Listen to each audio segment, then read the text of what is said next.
मेरे भारत देश के सभी पशुपालक भाइयों का नमस्कार। मैं ऑस्ट्रेलिया से आपका भाई हिमांशु।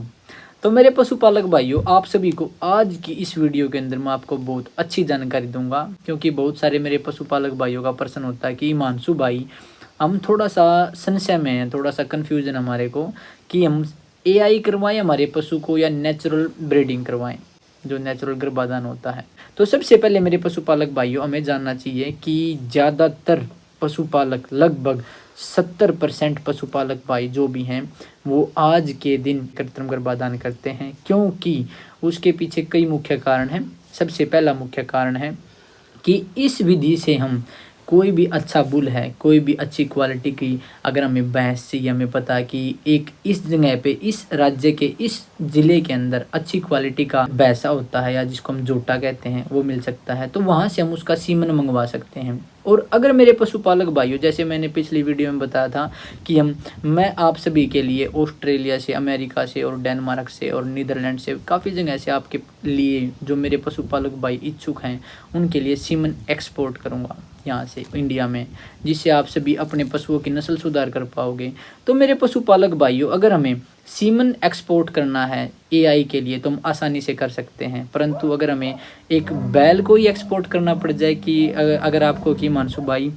ऑस्ट्रेलिया के सिडनी के अंदर एक फार्म है, डेयरी फार्म, वहाँ पे एक बहुत अच्छी क्वालिटी का बुल है, और हमें उस बुल से हमारी गाय को क्रॉस करवाना है, तो उस बुल को पहुंचाना थोड़ा सा कठिन होगा और थोड़ा सा एक्सपेंसिव हो सकता है, परंतु उस बुल का सीमन हम इंडिया में आसानी से पहुंचा सकते हैं। तो आप सभी को ध्यान रखना पड़ेगा कि अगर हमें नस्ल सुधार करनी है तो एआई ही एक अच्छा माध्यम है जिसके माध्यम से हम कर सकते हैं।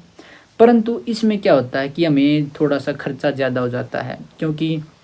एआई में हमें जो प्रैक्टिशनर होता है, जो एक्सपर्ट होता है, जो टेक्नीशियन होता है, उसको पैसे देने पड़ते हैं एआई करने के लिए। जो हमारे एलएसए होते हैं या वेटरनरी डॉक्टर, जो पशु चिकित्सक होते हैं, तो उनको हमें उनकी फ़ीस देनी होती है। वो बहुत अच्छा काम करते हैं, और मैं कहता हूँ कि पशुपालन में अगर कोई असली हीरो है तो वो हमारे पशु चिकित्सक, और जो हमारे जो डॉक्टर हैं, जो एआई करते हैं, जो एलएसए होते हैं, वो हमारे हीरो हैं हमारे लिए, क्योंकि वो बहुत अच्छी, बहुत सहायता करते हैं पशुपालक भाइयों की। कि जैसे हम कृत्रिम गर्भाधान करते हैं तो उसमें बीमारियों के चांस कम होते हैं। जो बुल होता है उसका हमें पता होता है कि उसकी प्रॉपर वैक्सीनेशन की गई है, हमारे पशु उसका पूरा रिकॉर्ड होता है, तो उसमें एक पशु से दूसरे पशु में बीमारी जाने के चांसेस कम होते हैं, क्योंकि हम प्राकृतिक तौर पर उसका गर्भाधान नहीं करवाते। हम सिर्फ एक सीमन होता है जो उस बुल का होता है, और उस बुल से एक गाय के अंदर सीमन को डाल देते हैं, तो उसमें बीमारियों के चांसेस बहुत कम होते हैं। फिर क्या होता है कि एआई के माध्यम से अगर हमारी जो गाय है या भैंस है, उसके हमें ये पता है कि उसके टीथ हैं, जो उसके थन हैं, वो छोटे हैं, और वैसे गाय बहुत अच्छी है, तो हम ऐसे बुल का सीमन इस्तेमाल कर सकते हैं, जिससे जो आने वाली जो नस्ल होगी, जो आने वाला पशु होगा, उसके जो टीथ होंगे, थन होंगे, वो बड़े होंगे। जो प्राकृतिक गर्भाधान होता है उसमें हमारे पास जो विकल्प होते हैं वो सीमित होते हैं, वो बहुत कम होते हैं। और क्या होता है, जो कृत्रिम गर्भाधान का जो सबसे बड़ा फायदा होता है कि हमारे पास अगर आज के दिन एक अच्छी क्वालिटी का बुल है, या हमारे पास एक अच्छी क्वालिटी का जोटा है जिसे भैंसा कहते हैं, तो हम उसको आजीवन तो उसको हम रख नहीं सकते कि हम उसको 1000 साल तक उसको हमारे फार्म पर रख पाएंगे। परंतु क्या होगा कि अगर एक बहुत ही अच्छी क्वालिटी का बुल हमारे पास, तो हम उसका सीमन स्टोर कर सकते हैं काफ़ी सालों तक,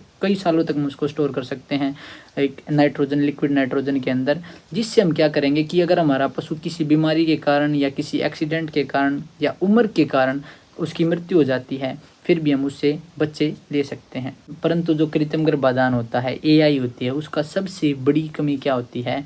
कि उसमें अगर हमारा जो टेक्नीशियन होता है, जो हमारे असली हीरो होते हैं, अगर उनके पास थोड़ी सी कम एक्सपर्टीज़ होगी, वो प्रॉपर स्किल्ड नहीं होंगे, तो हम कितनी बार एआई करवा लें, हमारा पशु गर्भधारण नहीं कर पाएगा। तो इसको छोड़ के अगर सब कुछ अच्छी तरह होता है तो मेरे पशुपालक भाइयों, एआई से बहुत ज़्यादा फ़ायदे होते हैं। थोड़ी सी इसकी जो कॉस्ट होती है वो थोड़ी सी ज़्यादा होती है प्राकृतिक गर्भाधान से, परंतु एआई के काफ़ी फ़ायदे होते हैं। और डेयरी फार्मिंग से संबंधित हर प्रकार की जानकारी जानने के लिए मेरे dairy Guruji Instagram page, Facebook page, YouTube page, website, हर जगह पे आप विजिट कर सकते हैं, और अगर आपको अच्छा लगे तो आप उसको फॉलो कर सकते हैं।